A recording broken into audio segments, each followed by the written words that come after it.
When you picture a medieval city, the first image might be of towering stone walls, bustling markets, and the ringing of church bells. But step closer, and the fantasy quickly fades. The streets, the very arteries of the city, were often filthy. Beyond imagination, cobblestones, when present, were uneven and broken, leaving gaps where mud, trash, and worse would collect. In poorer districts, the roads were nothing more than packed earth, quickly turning into deep sludge whenever it rained. And into this sludge went everything: food scraps, broken pottery, spoiled ale, and above all, human waste. Residents often had no designated place to throw their garbage. Buckets of refuse were tossed straight out of windows, splattering onto the street below. There was even a common warning cry in some cities, "Gardez-vous" in Scotland, or "Watch out" in England, to give passers-by a chance to dodge the incoming contents of a chamber pot. Horses, too, added their own constant contribution. Carts rolled by, spilling hay and manure, leaving behind flies and stench. Dogs scavenged in the gutters. Pigs sometimes allowed to roam free-rooted through heaps of rotten vegetables. Crunching noisily, the streets of a medieval city were not merely dirty, they were alive with filth, and yet people walked them daily. Children played in them. Merchants sold bread beside them. The city's heartbeat was one of constant noise, stench, and decay. Chapter 2. Gutters and open sewers. Beneath the surface filth of the streets lay an even more unpleasant feature: the gutters and open sewers. These channels, cut into the middle or sides of the road, carried wastewater downhill, often directly toward rivers or streams. But wastewater is a gentle word for what truly ran through these gutters. They were open veins of disease, with animal remains, blood from butchers' stalls, household refuse, and chamber pot waste. Rats skittered along the edges, dipping in and out. Flies hovered in clouds, laying eggs on whatever they pleased. For those living closest to the sewers, life was unbearable. The smell was ever present, clinging to clothes and hair. Summer heat intensified the stench until breathing became difficult. In winter, the filth froze into jagged foul ice, and still these open channels were accepted as part of city life. In some places, laws required households to keep the gutters clean, but enforcement was minimal. The wealthy, living uphill, cared little for what happened to the poorer residents downstream. When the rains came, everything washed further into the rivers, fouling the very water people used for cooking and drinking. The open sewers were not just a nuisance, they were death, disguised as necessity. Chapter 3.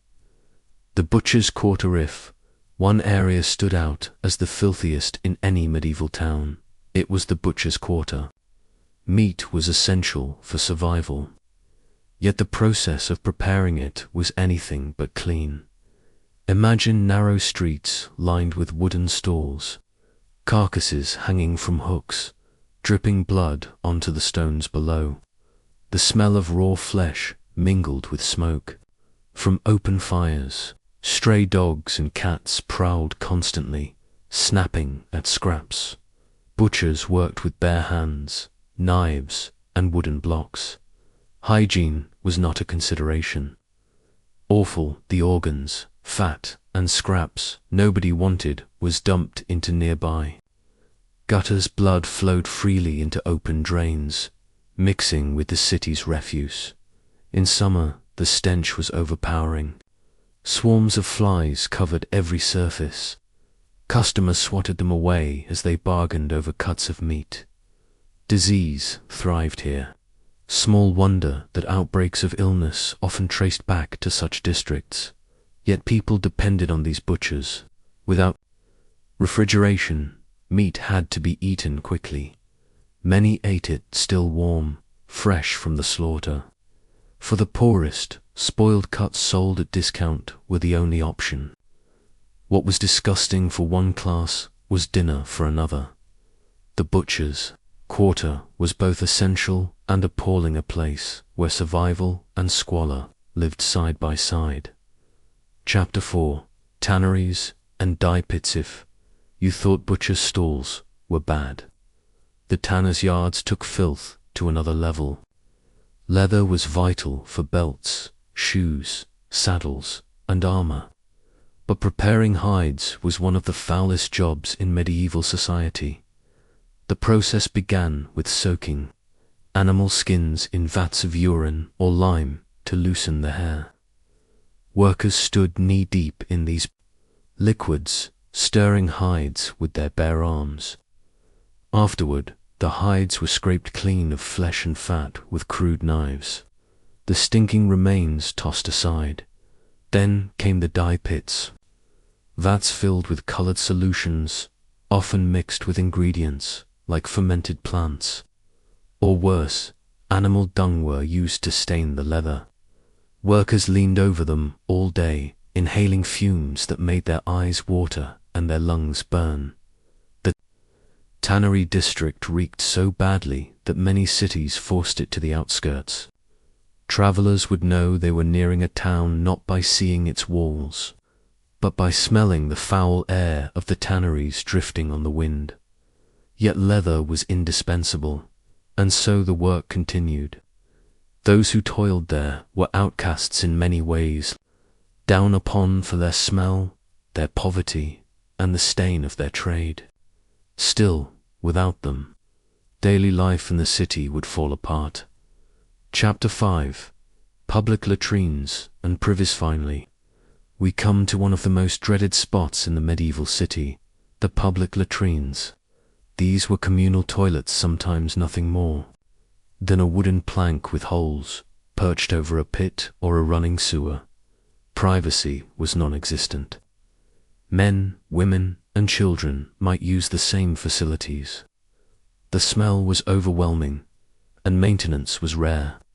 Pits overflowed, especially in crowded cities.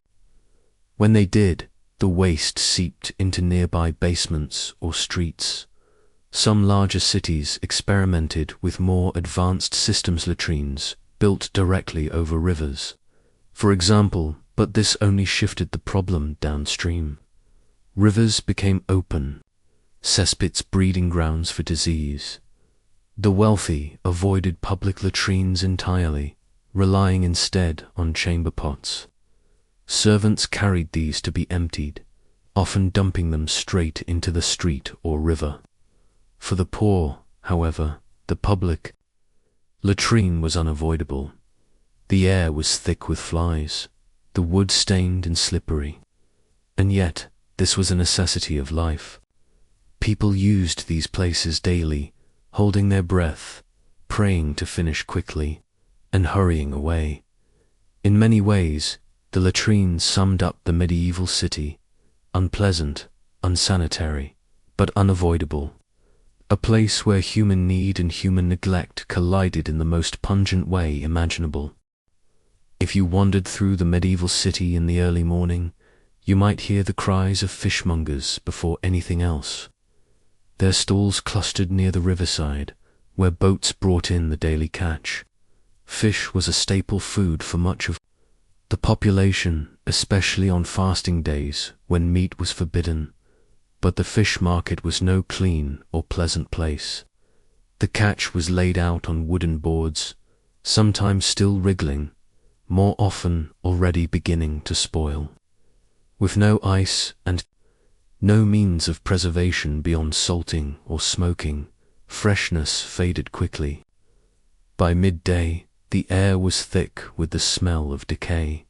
Scraps of unwanted fish heads, scales, and guts were thrown directly into the street or into the nearby river.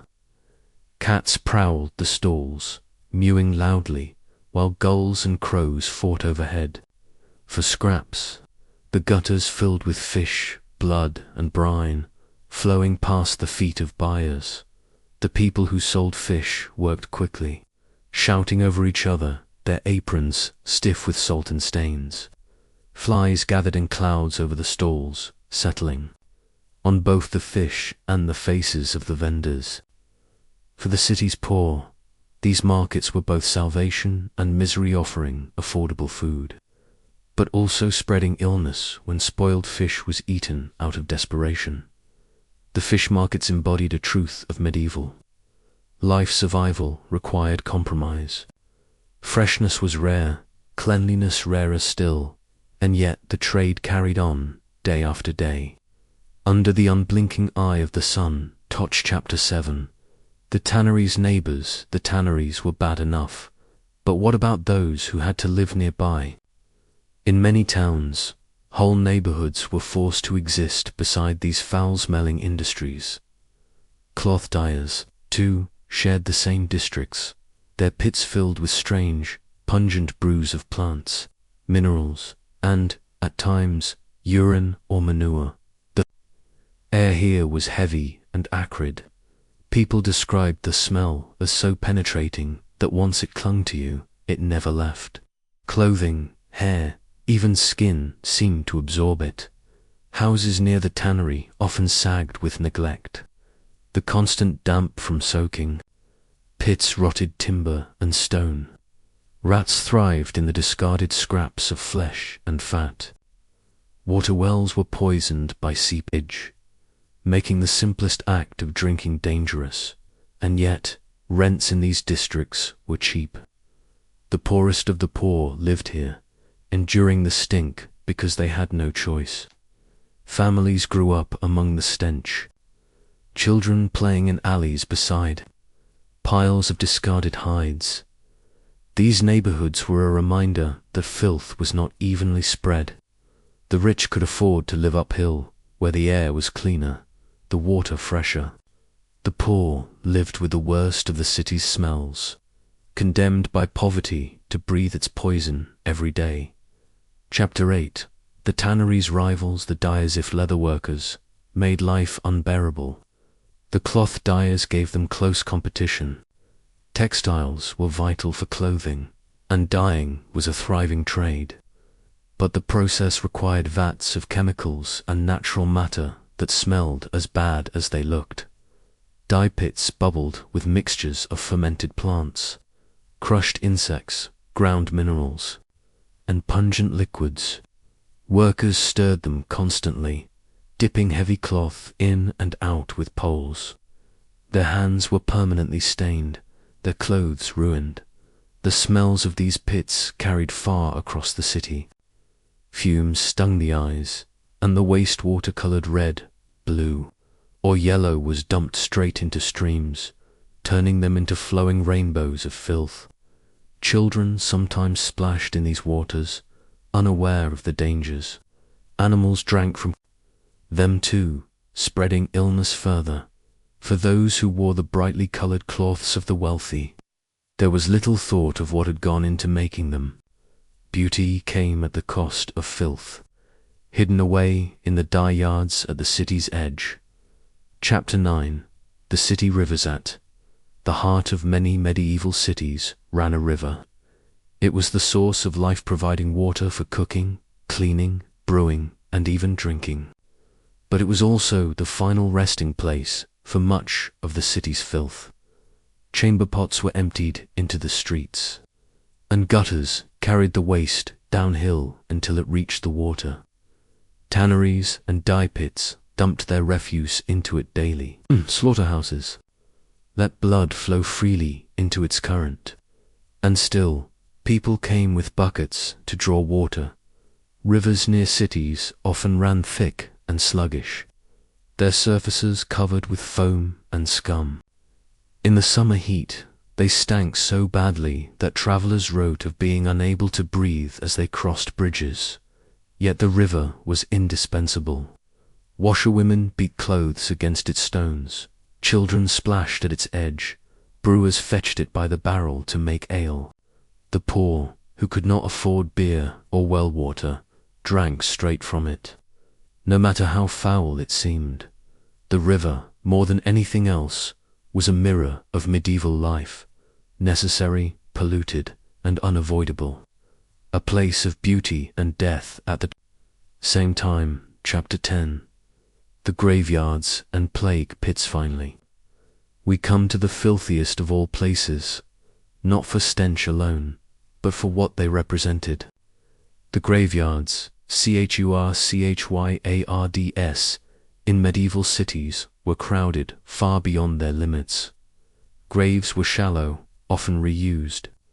In times of plague, when death swept through by the hundreds, the ground could not hold them all.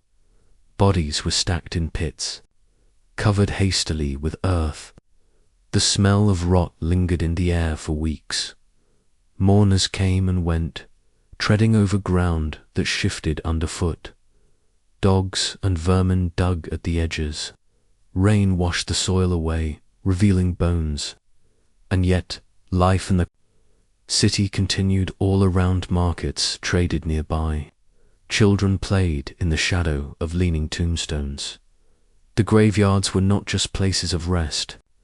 They were part of the city, woven into its fabric, a reminder that filth was not only in the streets and sewers, but in the very earth beneath. In plague years, new pits were dug hastily outside the walls. Here, the dead were piled in silence. Without prayer or ceremony, the air was heavy with fear, the ground itself poisoned by decay. These plague pits were among the darkest and filthiest places a city could know. And when the pestilence passed, people returned, building homes and shops over the same soil, never escaping the memory of what lay beneath their feet. At first glance, the bathhouses might not seem filthy at all. In fact, they were places where people gathered to wash, to talk, and to spend time together. Many were warmed with fires beneath great copper cauldrons, the steam rising into vaulted rooms where bathers sat in shallow wooden tubs. But in truth, the water was rarely changed. Dozens of people might share the same bath over the course of a day, dipping into the same cloudy pool, their sweat and grime blending together. In some places, bathhouses doubled as inns or even places of vice, where food, drink, and other services were offered alongside a soak. The smell was thick steam, mixed with human sweat, with soap that could not mask it all. Towels were communal, rarely washed. Wooden floors grew slimy beneath wet feet. The warmth of the air was pleasant, but it also encouraged the spread of disease. Yet for many, the bathhouse was still a comfort, even a luxury. Most homes had no way to heat enough water for bathing, and so people came to these places to feel clean, even if the water told a different story in the end.